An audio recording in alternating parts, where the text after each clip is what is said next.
This is a civet fly larva. It looks a little like a dragon.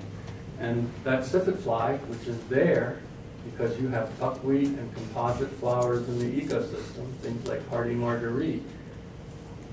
The fly's there, has a nectar to feed off of, lays an egg. That's why aphids don't get out of hand. And another participant here, you see eggs on the tree. You know, the human inclination is eggs, insect, pest, smash, destroy, get rid of it. I came into it with like, I am so ignorant. I have no idea whose egg this is. These eggs all become these little alligators. They're the eggs of the ladybug. And they also, aphids, I have this black aphid problem on my one pair. It becomes a pair. And I don't know why it's such a draw. But within a day or two, I see all these ladybugs show up on that tree. It's like, here's where we need to be right now. That tree gave a signal through volatile chemistry in the air saying, I need help. Ladybugs come. All these connections come into place. Now let's go a little deeper just so we really understand. So when we talk about moths,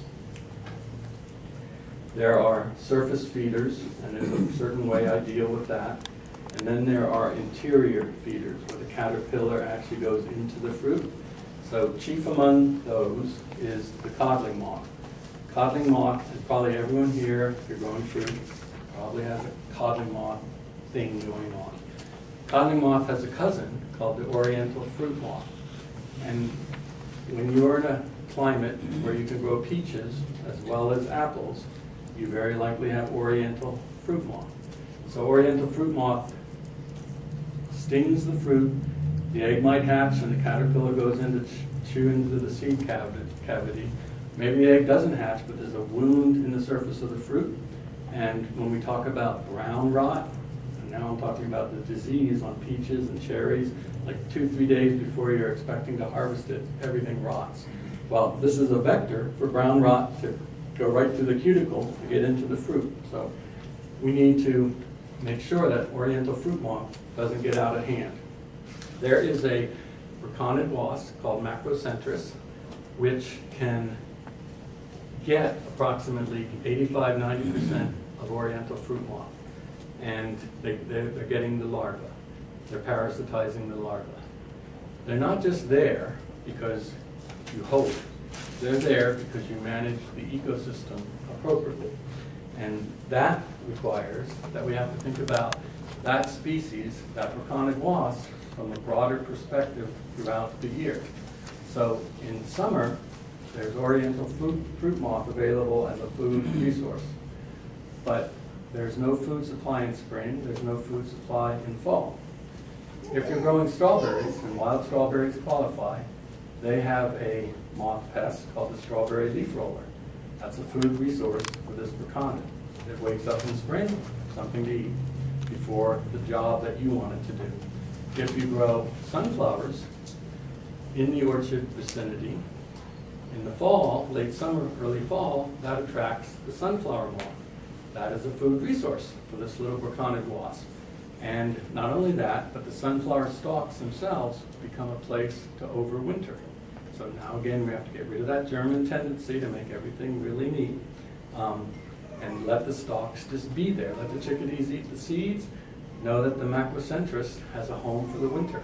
And when you start to do that kind of broader approach, and you know, this is one of the few stories I can tell, but these stories, they're countless. That's what outrageous diversity is bringing to you, a beneficial insect that is checking as much as 90% of what could be a really serious problem that you would otherwise have to be spraying heavily for.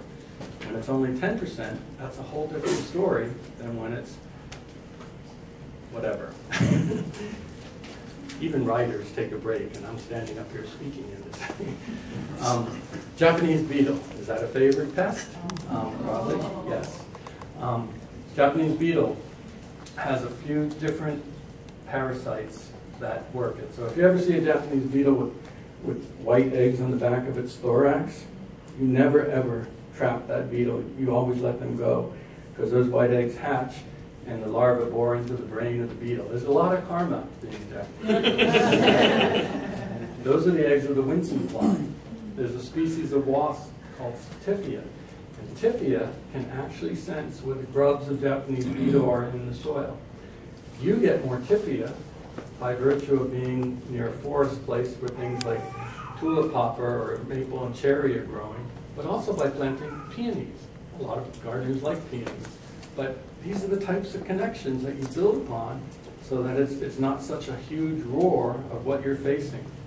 When I'm talking about the fungal duff and the ramial wood chips, you'll see all sorts of spiders come into play. Now spiders, and here I'm talking about ground spiders. When we talk about insect pests later this afternoon, I'll be speaking about cuculio, an apple maggot fly, and European apple sawfly. These are all species whose larvae go into the soil to pupate.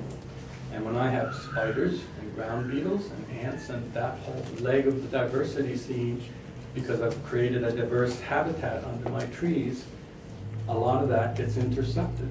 And I'm getting that because I'm just creating something that's not uniform. It's wild, it's woolly, it's the forest edge, and there are spiders.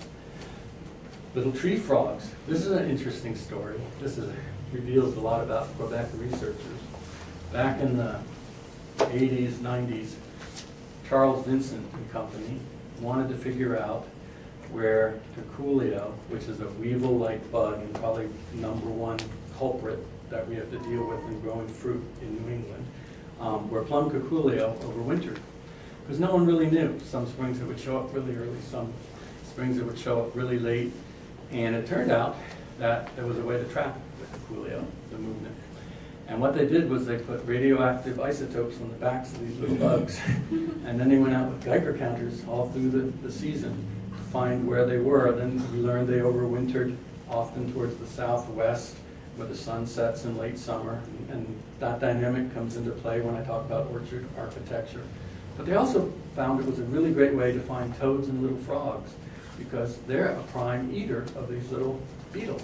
We didn't know that before, but many, many different allies make up our team in terms of pests.